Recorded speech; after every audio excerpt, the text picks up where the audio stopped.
À la une ce soir, les élèves du LECTA de Croix-Rivaille réclament la réouverture de leur établissement. Le conflit opposant le comité de vigilance de l'enseignement agricole à l'État s'enlise. Une délégation de parents et élèves a été reçue ce matin à la DAF. Des sinistrés d'Irma accueillis dans nos écoles depuis jeudi dernier. 2 élèves de Saint-Martin prennent leur marque aux côtés des collégiens de Ducos. Ils nous ont confié leurs premières impressions. Trou béant sur une chaussée pierrotine. Depuis hier, une déviation a été mise en place pour contourner l'affaissement spectaculaire. Le phénomène serait dû à l'important épisode pluvieux de ce week-end. Nous continuerons à parler de l'état de nos routes avec notre invité politique du mardi soir, Daniel Marie-Sainte, porte-parole de la CTM. Il fera le point, entre autres, sur ces 2 années au sein de la collectivité. Enfin, la semaine bleue célébrée à Trinité avec la thématique « La sexualité chez les seniors ». Une conférence débat a été organisée et vous le verrez, le sujet est encore très tabou dans notre société. Bonsoir à tous et merci de nous accueillir chez vous. Nous commençons avec cette question que se posent aujourd'hui de nombreux parents et élèves du LECTA de Croix-Rivaille. Va-t-il enfin rouvrir ses portes? Nous entamons le mois d'octobre et les élèves n'ont toujours pas fait leur rentrée. Le conflit qui oppose le comité de vigilance de l'enseignement agricole au ministère de l'Agriculture évolue. Désormais, ce n'est plus le maintien de Philippe Aurore à son poste qui est demandé, mais son remplacement par un Martiniquais. La requête a déjà été refusée par l'État et cette nouvelle impasse exaspère les élèves. Reportage de Jean-Marc Dabreux. Les revendications blancs, métro, etc. etc. Non, il faut savoir un truc. Nos Antillais, ils n'aiment pas bien partir au Canada, etc. Pour marcher. Arrêtons. Échange musclé entre un parent d'élève et un membre du comité de vigilance de l'enseignement agricole.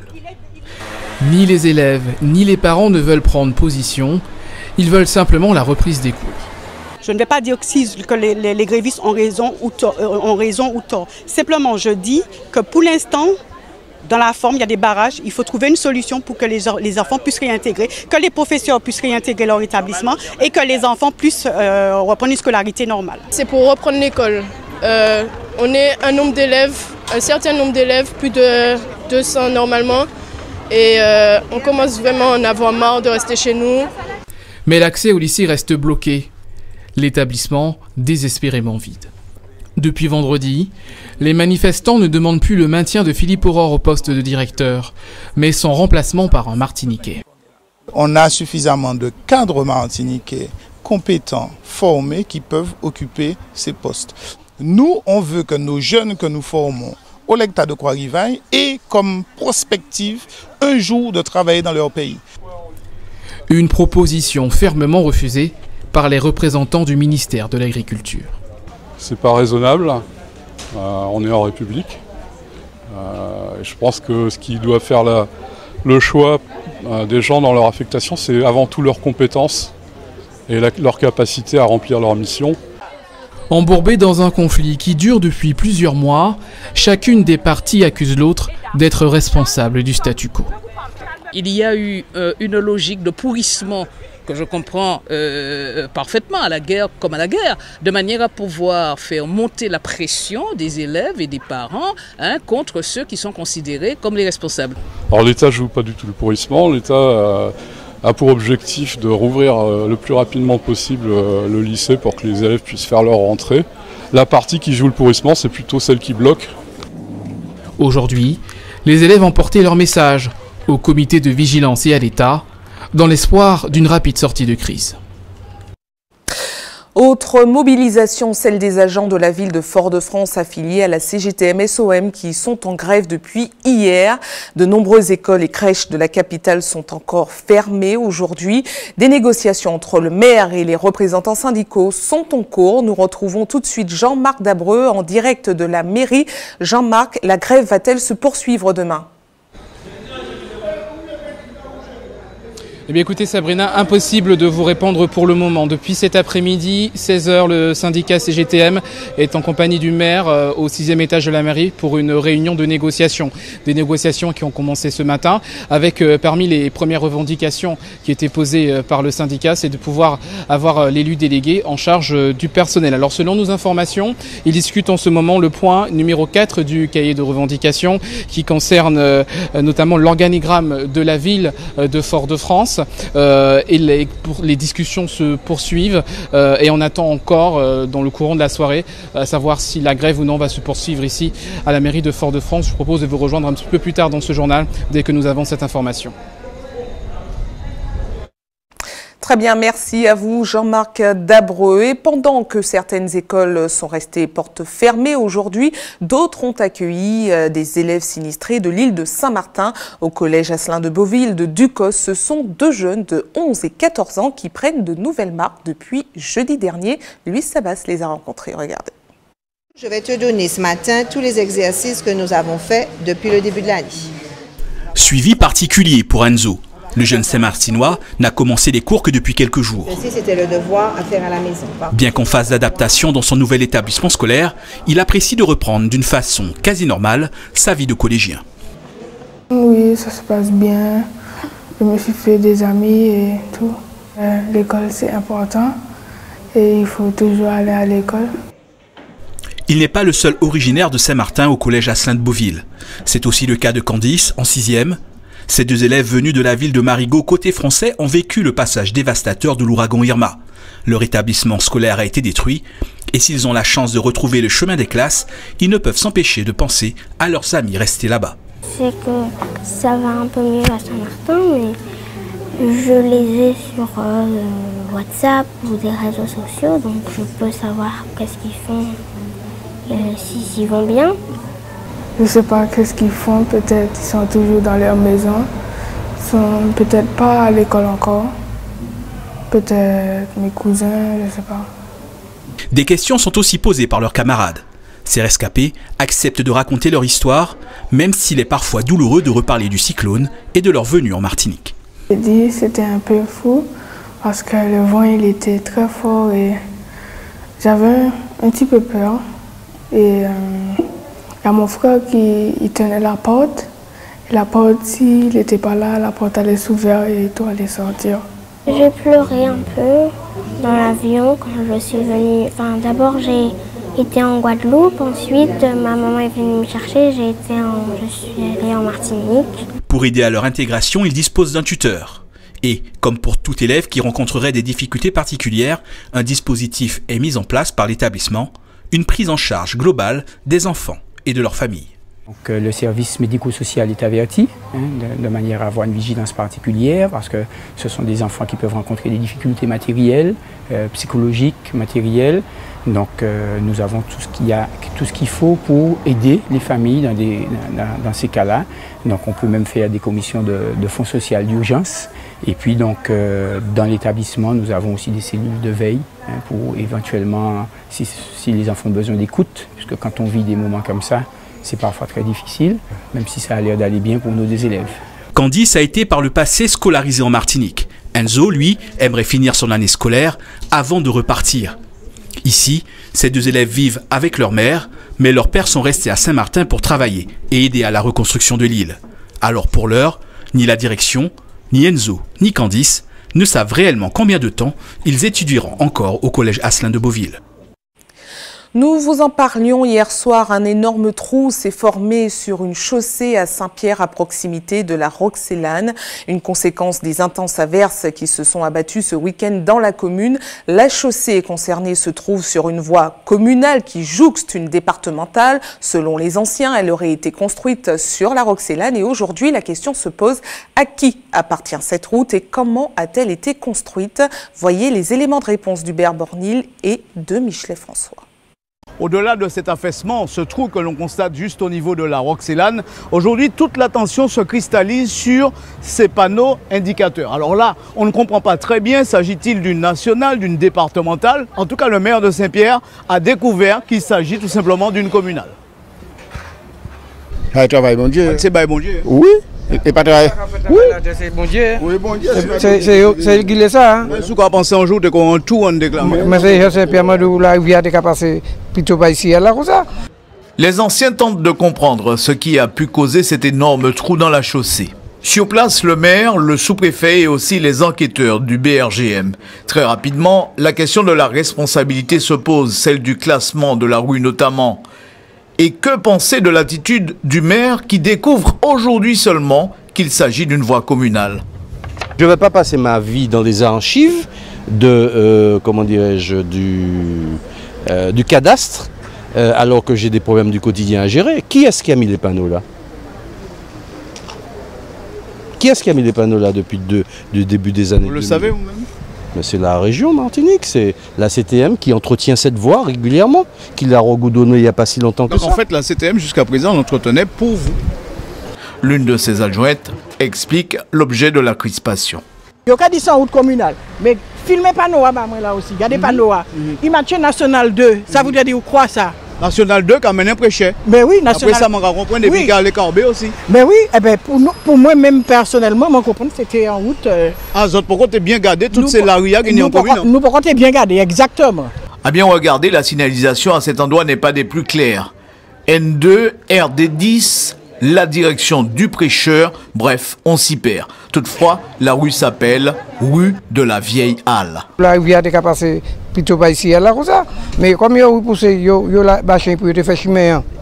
Alors, peut-être qu'il y a un tour en machin à côté, puisqu'il y a une de l'eau en idée. Durant toute la matinée, les enquêteurs du BRGM ont scruté le site jusqu'à la Roxelane voisine, histoire de trouver des réponses.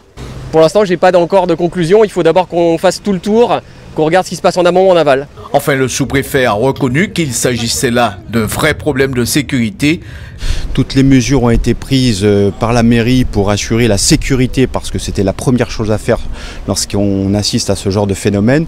La sécurité, bien évidemment, des habitants, des piétons, mais aussi des véhicules, de manière à contourner l'obstacle. Maintenant, ce qui reste à faire, c'est de voir comment on peut aider la commune, monsieur le maire, parce qu'on est sur une voie communale, comment on peut l'aider aussi de manière technique, mais aussi de manière financière. Ce phénomène plutôt inattendu semble déjà poser quelques soucis déjà. La municipalité qui ne sait pas encore qui va réparer. En attendant, les camionneurs doivent contourner par l'allée Pécoul. Combien de temps encore? Nul ne le sait. Les investigations du BRGM se poursuivent, histoire de comprendre véritablement ce qui s'est passé. On le voit, toutes les dispositions sont prises pour assurer la sécurité des riverains et notamment, on peut dire que les camions sont obligés de faire tout un détour maintenant. Il est conseiller exécutif en charge des infrastructures et réseaux numériques, de la formation professionnelle, porte-parole du conseil exécutif et secrétaire national du MIM. Daniel Marie-Sainte est notre invité politique de ce mardi soir. Bonsoir. Bonsoir. Madame Merci Doré d'avoir accepté notre invitation. Alors, on va tout de suite rebondir sur le sujet qui vient d'être diffusé. Est-ce que vous avez déjà pris connaissance du dossier? Est-ce que la CTM va intervenir dans les réparations? Non, je suis tenu au courant de l'état des routes, pratiquement à la minute près, parce que je suis en relation avec nos équipes qui sont sur le terrain, par le biais des nouvelles technologies, par Internet. Donc j'ai été mis au courant, j'ai reçu des photos immédiatement après que le phénomène se soit produit. La première question que j'ai eu à poser à mes collaborateurs, qui en est responsable? La réponse, c'était une route communale. C'est ce qui m'avait été dit. C'est ce qui a été dit dans le reportage. Bien, donc je le confirme. Maintenant, je ne peux pas rentrer dans la polémique avec le maire de Saint-Pierre, pas faire comme lui, parce que j'ai constaté depuis quelque temps, à chaque fois qu'il intervient sur un média, quel qu'il soit, c'est pour mettre en cause la CTM. J'ai demandé ce matin au service, est-ce qu'il y avait des dossiers de Saint-Pierre déposés auprès de la CTM pour voir si on peut l'aider. Parce que pour aider une commune, même quand elle est en difficulté, il faut que l'édilité introduise un dossier auprès de la CTM. En tout cas pour le moment, à part ce qu'il dit dans les médias, j'ai demandé encore ce matin au directeur général des services de la CTM, est-ce que nous avons été saisis officiellement de dossier que je puisse faire examiner.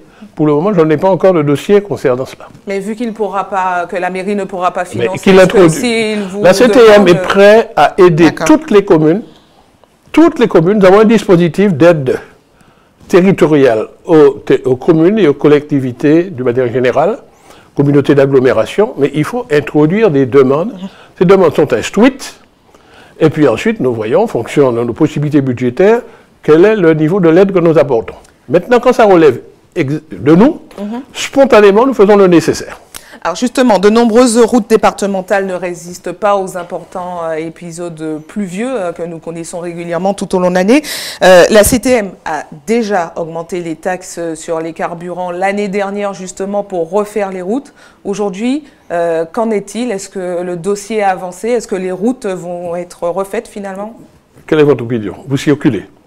Je vais profiter pour féliciter nos équipes. Nous avons subi une succession d'intempéries. Pendant toutes les intempéries, nous avons mis en place à chaque fois une cellule de crise. Je me plais à nommer. Ça s'appelle le PIST, c'est-à-dire le plan d'intervention des services techniques, où nos collaborateurs qui sont d'Astret sont sur le terrain et sont en communication avec nous. Et nous prenons les décisions, dès qu'évidemment les conditions de sécurité le permettent, après les intempéries, pour remettre toute la circulation sur tout notre territoire redevienne libre. Mais donc, il y a eu quand même beaucoup de voies qui ont été inondées. Est-ce qu'on peut les rehausser, tout ça? Non, c'est pas ça. Quand c'est inondé, il faut... Non, la prévention des inondations se met par des canalisations, des ouvrages hydrauliques qu'il faut entretenir, bien curés, etc. Je vais vous faire une révélation que moi-même j'ai appris. Savez-vous qu'il y a une loi du 27 janvier 2014 qui a été prise en catimini par le Parlement, j'ai vu les médias n'en ont pas parlé, et qui rend désormais responsables les communes de la gestion des milieux aquatiques, je cite le texte, et de la prévention des inondations. Très important. Donc, beaucoup de problèmes se posaient, savoir qui est responsable. La loi, celle qui s'applique à nous, a rendu les communes, ou bien les communautés d'agglomération, si les communes leur transfèrent cela. Ce que moi j'ai en charge, c'est les infrastructures routières, dites routes nationales, routes départementales. Je dois veiller à leur bon état d'entretien. Et quand il y a des dégâts, intervenir très rapidement pour rétablir une circulation libre partout. Curer évidemment tous les ouvrages hydrauliques qui traversent sous les routes. Voilà le job que j'ai à faire spontanément. J'attends pas que ce soit demandé. Maintenant, je suis membre de la CTM. Je sais que la CTM a mis en place des dispositifs pour aider les autres collectivités pour remplir leur domaine de compétences. Mais c'est à leur initiative que les dossiers sont montés et ils sollicitent la CTM qui a toujours répondu positivement aux demandes, soit des communes, des 34 communes, quelle que soit leur couleur politique, et aux 3 communautés d'agglomération, dès lors que budgétairement c'est possible pour nous. Alors, Christian Raffa a quand même demandé, il semblerait, des aides. Vous n'avez toujours rien reçu, en tout cas, les aides précédentes, je ne parle pas de ce dossier actuel. Je dis qu'il dit beaucoup de choses sur les médias. Ce qu'il nous a demandé en arrivant, il avait reçu une série de promesses d'aide de la mandature de la région avant. Ce que j'ai eu à traiter avec les collaborateurs, avec mes collègues élus, c'est les transferts de ces aides qui étaient affectées à des projets précis. Lui a donné d'autres priorités. Et j'ai eu à signer des courriers au nom du président Marie-Jeanne pour faire savoir au maire de Saint-Pierre que nous l'autorisions à affecter des subventions à d'autres projets qu'initialement prévus, comme la cathédrale de Saint-Pierre, la place Bertin, etc. Maintenant, quand il nous demande par un écrit à faire que la CTM fasse des choses qui normalement doivent être de la mairie, nous lui répondons que c'est à la mairie de faire. Maintenant, nous pouvons aider la mairie. D'accord. Mais sur les projets, les dossiers très récents dont il parle beaucoup dans les médias, nous n'avons pas encore été saisis de dossiers et j'espère qu'il fera comme les autres maires. Il déposera des dossiers qui seront examinés par les commissions compétentes, par les services compétents, et puis on lui répondra. Très bien, affaire à suivre. Autre dossier d'actualité, d'ailleurs, le conseil d'administration de Martinique Transport a annoncé que la marche à blanc du TCSP évoluerait avec des passagers. Cette fois-ci, une annonce qui avait déjà été faite par Alfred Marie-Jeanne, mais qui devait prendre effet hier. Finalement, elle n'a pas eu lieu. Aujourd'hui, on nous dit que ça se fera, mais on ne sait pas quand. On a l'impression que tout est toujours confus dans le dossier TCSP, et puis que finalement c'est une guéguerre politique. Bien, d'abord, il faut savoir que la structure est compliquée. Il y avait quelques années de ça 36, écoutez bien, autorités de transport. Les 34 communes, le conseil et le conseil général. Bon. Ensuite, maintenant ça a été réduit à 3 communautés d'agglomération, plus le conseil général, et la CTM a récupéré les compétences. Donc on est arrivé à 4 sur tout le territoire. C'est confus. La volonté politique était d'unifier cela. Donc a été créée une autorité organisatrice de transport unique, qui a pris le nom de Martinique Transport, qui est en train de se mettre en place, en récupérant les compétences des autres, qui doit récupérer les recettes des 4 existantes, le personnel, les équipements. Tout ça, c'est très long. Donc, dans sa sagesse, le président Marie-Jeanne a proposé, puisqu'il est membre de droit et président de droit à la Martinique Transport, il a proposé à la CACEM, puisque le TCSP dont vous parlez évolue sur le territoire de la CACEM, d'assurer sa gestion dans le temps qu'il faut pour la Martinique Transport se mettre en place. Maintenant, les décisions concernant le TCSP doivent être prises en présence de tous les membres. Une réunion s'est tenue le 22 septembre. On a déploré l'absence des représentants de CACEM, ni les titulaires ni les suppléants. Donc on n'a pas pu prendre de décision. Le président Marie-Jeanne a émis un vœu que pendant la période de ce qu'on appelle la marche à blanc, donc la marche à vide, comme la dépense est faite, autoriser les passagers à y entrer. Et Martinique Transport prendra en charge le coût de fonctionnement comme il le prend déjà. Mais finalement, ce qu'on veut savoir, c'est quand circulera ce TCSP. Je ne sais pas, puisque je vous ai dit qu'on a confié la gestion à la CACEM. Maintenant, j'ai entendu sur les médias, le président de la CACEM cherchait à chaque fois un argument. Le dernier argument trouvé, c'était qu'il attendait le feu vert du préfet. Je vais l'entendre sous vos antennes. Il a donné le feu vert. Voilà, donc à mon avis, dès demain, toutes les conditions sont remplies pour permettre aux passagers d'y entrer. Donc d'ici la fin de la semaine, on peut s'embarquer dans le TCSP. Je suis là, on m'avait invité comme porte-parole du conseil exécutif responsable des infrastructures. Tous ceux qui concernent les infrastructures ont été terminés en février 2016. Alors justement, maintenant, demandez aux gestionnaires pourquoi il ne fait pas rouler le TCSP. Le gestionnaire, c'est clair. Mon autre question... Vous savez c'est qui? Oui. Voilà. Alors, mon autre question a un peu rapport avec le TCSP, mais la partie CTM, puisque Louis Boutrin a annoncé une augmentation de 3% de taxes spéciales sur les produits pétroliers qui permettra de compenser le déficit prévisionnel du TCSP. Est-ce que ça veut dire que le prix du carburant va augmenter? Non, vous n'avez pas compris. Alors justement, expliquez-nous. Bien, le prix des carburants est fixé par le préfet. Vous avez vu, il vient d'augmenter. Comme c'était le préfet, personne n'a rouspété. Oui, mais l'année dernière, vous aviez augmenté. Donc non, c'est pas nous qui augmentons, c'est toujours le préfet qui fixe le prix. Mais vous pouvez demander l'augmentation. Écoutez, vous m'avez posé une question, je vous donne l'explication. Oui. Une fois que la totalité de la taxe a été collectée, ça s'appelle le FIRT, Fonds d'investissement routier et des transports.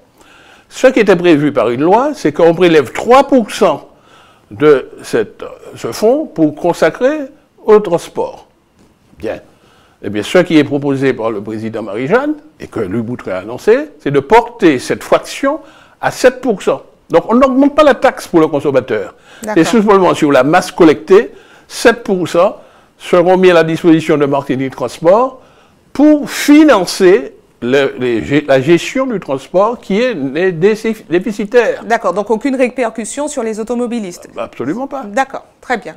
Merci. Donc les augmentations automobilistes viennent du cours du pétrole, ou parfois les décisions, je vois que le gouvernement est en train de prendre des décisions pour augmenter la taxe sur les gazoils, puisque le nouveau ministre de l'Environnement veut ramener la taxe sur les gazoils à la même hauteur, la taxe sur les carburants. Je ne connais pas encore les répercussions qu'il y aura pour la Martinique. Mais nous, pour le moment, nous n'avons pas pris de décision. Ce serait peut-être utile, parce que pour tous ces travaux routiers qu'il y a à faire, comme en plus on va prélever 4% de plus sur ça qui va rester pour les routes, moi, en tant que conseiller chargé des infrastructures, j'ai besoin de l'argent pour entretenir les routes et pour faire de nouveaux projets routiers. Je veux parler du viaduc de Fonlaillet, par exemple, un échangeur que doit faire à Bourgouville-Saint pour faire disparaître un point noir, et également des extensions de TCSP. Nous aurons besoin de fonds. Ce n'est pas une annonce de possible augmentation que vous êtes en train de faire. Je dis, ma requête que je devrais de formuler, c'est que j'ai besoin, parce que tout le monde demande des travaux routiers, mais ce sont les Martiniquais qui payent les travaux routiers. Et ils le payent en achetant leur carburant. Très bien. Merci à vous d'avoir répondu à nos questions. Et on retrouve tout de suite Jean-Marc Dabreux qui est en direct de la mairie de Fort-de-France. Jean-Marc, il y a une évolution dans les négociations, c'est ça ? Eh bien écoutez Sabrina, la réunion vient de se terminer il y a 5 minutes et nous avons à côté de nous le secrétaire général CGTM et SOSM, Daniel Broma, bonsoir. Bonsoir. Alors, est-ce que la grève va s'arrêter demain? Non, non. Nous avons avancé puisque nous avons discuté longuement sur l'organigramme fonctionnel de la mairie de Fort-de-France. Le maire a pris des dispositions, mais aujourd'hui nous avons quand même l'apport de l'élu chargé du personnel. Le maire a pris des dispositions concernant le DIRCAB. Maintenant, la grève continue puisque nous avons 18 points de revendication. Nous sommes qu'au 4e point, par conséquent la grève va continuer demain. Alors quelles sont les dispositions justement pour le directeur de cabinet? Mais le maire a décidé de faire un recadrage de son directeur de cabinet. Alors en fait, la CGT n'a jamais demandé le départ de ce monsieur, puisque ce n'est pas nous qui l'avons recruté. Seulement, nous avons demandé au maire de faire un recadrage parce que ça n'allait pas du tout entre le personnel et le DIRCAB. C'est chose faite, nous sommes restés longuement. De toute façon, nous n'avons fait qu'un point aujourd'hui. Donc, nous avons longuement discuté. Je crois que c'est chose faite. Aujourd'hui, nous allons pouvoir faire revenir la sérénité dans la collectivité fayalaise, mais aussi, nous allons continuer demain sur les autres points à partir de 11h. Alors justement, est-ce que l'aide précieuse, est-ce que l'aide de l'élu délégué au personnel, voilà, l'élu délégué au personnel, est-ce que cette aide a été précieuse ce matin? Mais bien sûr, parce que ça fait plus de 10 ans. Elle a travaillé sur M. Lechimi, sur M. Augustin et maintenant sur M. Laguerre. C'est quelqu'un qui a de l'expérience. Elle travaille quand même à la direction du travail. Et puis, c'est quelqu'un qui a toujours instauré un dialogue social avec les syndicats. Donc, par conséquent, oui, elle a... Voilà, on va certainement retrouver Jean-Marc Dabreu plus tard puisqu'on rencontre quelques difficultés de liaison. Mais restez avec nous. À suivre dans un instant, nous parlerons du secours adventiste qui s'organise en faveur des sinistrés de la Dominique. Des centaines de caisses de denrées et produits de première nécessité seront expédiées vers l'île sinistrée. Et puis nous parlerons culture avec l'exposition Comès, tout doit disparaître de Gilles et Lydie Kozak. Elle est visible jusqu'au 11 novembre prochain au Tropique Atrium. Je vous le disais, la mobilisation continue en faveur des sinistrés de la Dominique. Cette fois-ci, c'est le secours adventiste de Martinique qui apporte sa contribution. Une semaine après l'aide portée à Saint-Martin, des centaines de caisses de denrées, de vêtements et de produits de première nécessité ont été chargées pour être envoyées très prochainement à destination de l'île sinistrée. Voyez les précisions recueillies par Luis Sabas. Nous sommes en train de nous préparer à envoyer un peu plus de 20 tonnes de produits alimentaires, d'eau. Enfin, dans les 20 tonnes, il y a principalement de la nourriture, il y a de l'eau et puis aussi il y a un peu de vêtements et des produits d'hygiène et d'entretien. On charge le camion là derrière et puis ensuite on va amener dans un bateau qui se trouve au marin, qui va faire une première rotation. Et étant donné qu'on ne pourra pas tout embarquer, il va revenir dès qu'il a achevé à la Dominique pour prendre le deuxième chargement. On continue à nous emmener des choses. J'ai parlé avec une responsable d'une de nos écoles qui a une collecte jeudi, le 14 du mois. Alors nous avions donné jusqu'à hier pour pouvoir collecter pour envoyer sur le bateau. Donc il y a des personnes qui continuent à envoyer des choses. Mais nous n'avons pas, je n'ai pas pour l'instant de précision sur une possibilité de transport après ces deux rotations du bateau. Nous faisons de notre mieux. Si nous trouvons une occasion, c'est très bien. De toute façon, j'irai à la Dominique également, je ferai le point. Et puis, nos collectes ne sont pas uniquement des produits alimentaires. Nous collectons également des dons financiers, ce qui nous donne une certaine souplesse pour pouvoir aider soit sur place, soit acheter des choses nous-mêmes et puis emmener à la Dominique. Hier soir, nous sommes en pleine semaine bleue, un rendez-vous dédié aux personnes âgées. Aujourd'hui, la mairie de Trinité a choisi de se pencher sur un sujet plutôt tabou dans notre société, la sexualité de nos aînés. Une conférence débat a été organisée ce matin. Alizé Lutran et Guy Raphaël René se sont rendus sur place. Regardez. Parce que le bien-être passe aussi par la sexualité, un élément essentiel dans la vie de certains seniors. L'homme croit que la femme, quand elle a 65 ans, c'est terminé, elle va les regarder une plus jeune. C'est pas vrai, la femme a vieilli, mais il faut qu'elle s'arrange aussi. Hein. On a l'impression que c'est terminé pour elle, c'est pas vrai. C'est pas vrai. Une femme peut être super épanouie, elle peut trouver l'homme de sa vie à 70 ans. J'ai une copine et je vis ma vie. Une femme, dans le mois, elle peut avoir des sensations 2-3 fois par mois. Il ne faut pas non plus être trop sectaire. Hein. Non, ça arrive, mais ça diminue le sexe. Si certains abordent la question sans complexe, pour d'autres en revanche, et souvent par peur du qu'en dira-t-on, le sujet est plus délicat à aborder. J'ai perdu mon mari, je reste toute seule. J'ai pas besoin. Je sais pas poussée par ça. C'est-à-dire des caresses, des machins, ça peut être là, un baiser, avec un sourire, avec un truc. Non, ça arrive. Vice versa. Mais ça coucher, non. Et les jeunes, qu'en disent-ils? Ces lycéennes en esthétique sont venues procurer des soins aux seniors aujourd'hui. Lorsque l'on évoque avec elles la sexualité de leurs grands-parents, la question met quelque peu mal à l'aise. Moi, ça me choque en fait. Même y penser, si ma grand-mère faisait toujours ça, pour moi, j'aurais pas... Non, pour moi, c'est incroyable en fait. Ça me dégoûte pas, ça me choque pas, mais j'arrive pas à penser qu'ils peuvent le faire en fait. Mon désir, serait de vous faire partager tout ce que j'ai appris. Paulette est formatrice en gérontologie. Aux côtés d'une psychologue, elle a décidé d'ouvrir le débat aujourd'hui autour de la sexualité des seniors. Une manière, selon elle, de vaincre les idées reçues. Le but déjà au niveau des grandes personnes, c'est de leur permettre de leur dire qu'ils ont le droit, que c'est pas parce qu'ils ont l'expression d'une sexualité qu'ils sont vicieux, ou bien pour les femmes c'est grand femme chaud, enlever ce genre de qualificatif, leur dire déjà qu'ils ont le droit. Et la deuxième chose, leur dire qu'une sexualité épanouie fait partie de la qualité de la vie. Des tabous très présents chez nous. Parce que les gens qui écrivent n'écrivent pas beaucoup sur cet aspect et édulcorent un peu la relation affective. On dit rarement la relation sexuelle des aînés. Je crois que ce qui va changer la représentation, c'est par les retraités eux-mêmes. Le sexe chez les plus de 60 ans n'est donc pas rare. En France, 90% des seniors en couple déclarent avoir eu des relations sexuelles au cours des 12 derniers mois. Toujours dans le cadre de la Semaine bleue, mais en Guadeloupe cette fois-ci, une journée de sensibilisation aux règles de la conduite a été organisée aujourd'hui au Gosier. Une occasion pour nos aînés de rafraîchir leurs connaissances sur le code de la route et surtout de se rendre compte que beaucoup de règles ont été créées ces dernières années. Reportage d'Yvan Lemar. Selon les estimations de la sécurité routière, la mortalité des seniors de 65 ans et plus en 2016 en France est en augmentation de 6%, un constat à l'origine de ce projet. L'objectif, c'est de recycler les personnes âgées qui ont passé le permis depuis un certain temps et qui, je pense, vu l'évolution du code de la route, qui mérite de faire un recyclage afin de découvrir les nouveaux panneaux. Durant la matinée, plusieurs thèmes ciblés ont été abordés. Dans un premier temps, on est parti sur de l'accidentologie, c'est-à-dire les chiffres de l'accident sur la métropole et sur la Guadeloupe. Ensuite, on a un peu de sensibilisation, leur expliquant que la santé peut être aussi une barrière à leur âge et sur la conduite. Et ensuite, après, on va partir sur toute la phase du code de la route.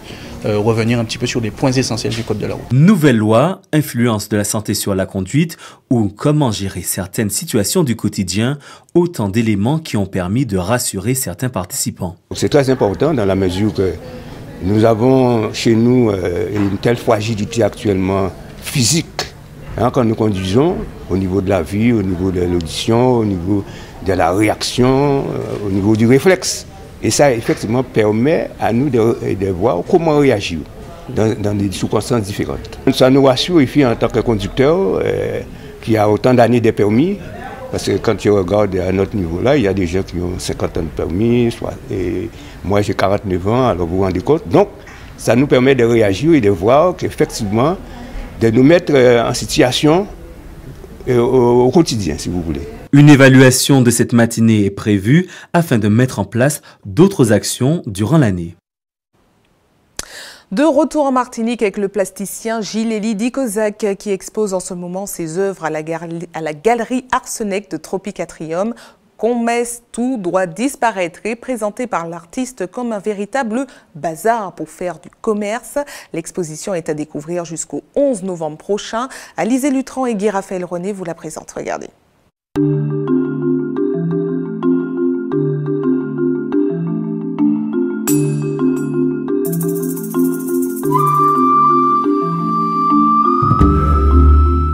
Je vous emmène à la découverte du Comès, c'est comme ça qu'il l'appelle, de Gilles-Élie Kozak, un mélange de traditions revisitées sous forme d'œuvres contemporaines.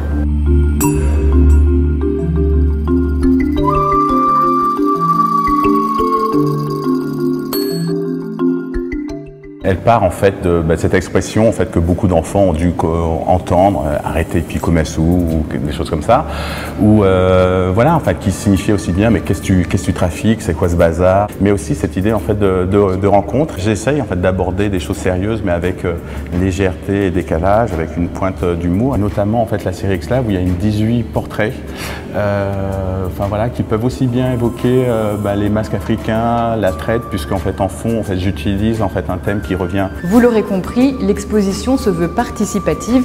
Ici, il y a même un distributeur empathique de poésie aléatoire à caractère césariste. Selon nos émotions, il nous délivre un poème sur mesure. En une écarlate allégresse, je serai un homme ravé. Triomphe, triomphe, triomphe. Dans des boulots précédents, j'ai aussi travaillé autour des textes de Césaire et je me suis dit que c'est une manière de faire un clin d'œil. Donc en fait, le principe du distributeur, c'est que je me suis replongé dans le cahier d'un retour au pays natal et puis j'ai isolé en fait des mots du vocabulaire en fait césarien ou des thèmes. Et tout ça a été, en fait, j'ai réécrit en fait des phrases qui sont ensuite réagencées en fait par le programme. Toutes ces œuvres sont à découvrir jusqu'au 11 novembre prochain. Chaque semaine, il y aura un événement différent et ça démarre dès lundi prochain, le 9, avec la projection gratuite du film La liste des courses à 18h30. On retrouve à nouveau Jean-Marc Dabreu en direct de la mairie. Jean-Marc, dites-nous tout. Rebonsoir Sabrina. Alors effectivement, nous sommes ici de retour à la mairie de Fort-de-France. Tout à l'heure, vous l'avez vu, la réunion s'est terminée. Elle avait commencé dans l'après-midi avec les syndicats Monsieur Groma, secrétaire général du syndicat, a annoncé la poursuite de la grève malgré quelques avancées. On va faire le point avec le maire de Fort-de-France, Guy Laguerre, qui est avec nous. Bonsoir, monsieur le maire. Bonsoir. Alors, on l'a vu, des avancées ont été faites sur plusieurs points, et notamment le point de blocage, le point numéro 3, du cahier de revendication du syndicat. Pourquoi vous n'arrivez pas à trouver un accord ce soir?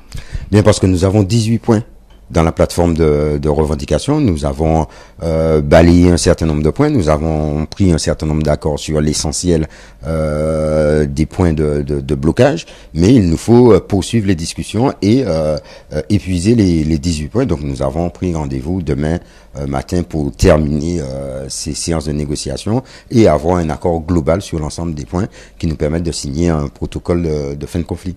Alors, parmi les avancées, il y a notamment le directeur de cabinet. Les syndicats disaient que parfois il passait au-dessus de son rôle. Est-ce que vous avez pu déterminer avec lui une nouvelle lettre de cadrage?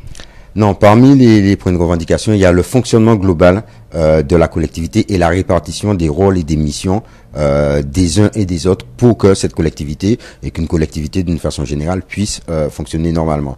Et donc nous avons fait une proposition de rappel du cadre des uns et des autres, nous permettant d'avoir un fonctionnement qui soit clair pour tout le monde, ce qui permet d'éviter qu'il y ait des dysfonctionnements qui viennent d'ici ou d'ailleurs. Alors, demain, qu'est-ce que vous avez à dire à tous les parents qui, encore une fois, on l'a entendu, qui sont impatients de voir leur enfant retourner à l'école? Est-ce que vous pouvez assurer que demain, vous allez faire tout votre possible pour que cette grève soit terminée?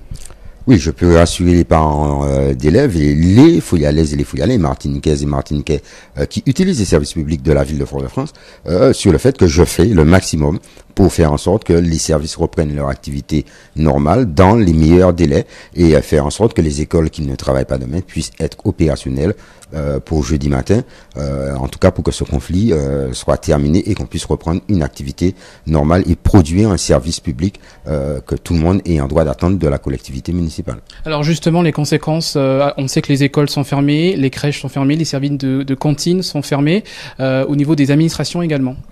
Oui, un certain nombre de services municipaux, certaines écoles sont fermées, certaines crèches sont fermées, d'autres sont ouvertes. Donc les services fonctionnent avec des aléas et des dysfonctionnements.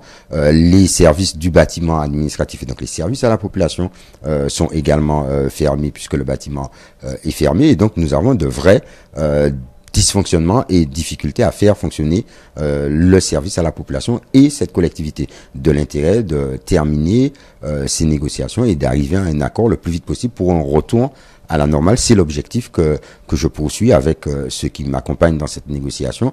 Et je pense que c'est aussi l'objectif de nos partenaires sociaux. Alors c'est vrai qu'il y a eu un préavis de grève qui a été déposé le 15 septembre et que malheureusement, en raison des événements climatiques et aussi de la grève des contrats aidés, vous n'avez pu vous joindre avec les syndicats.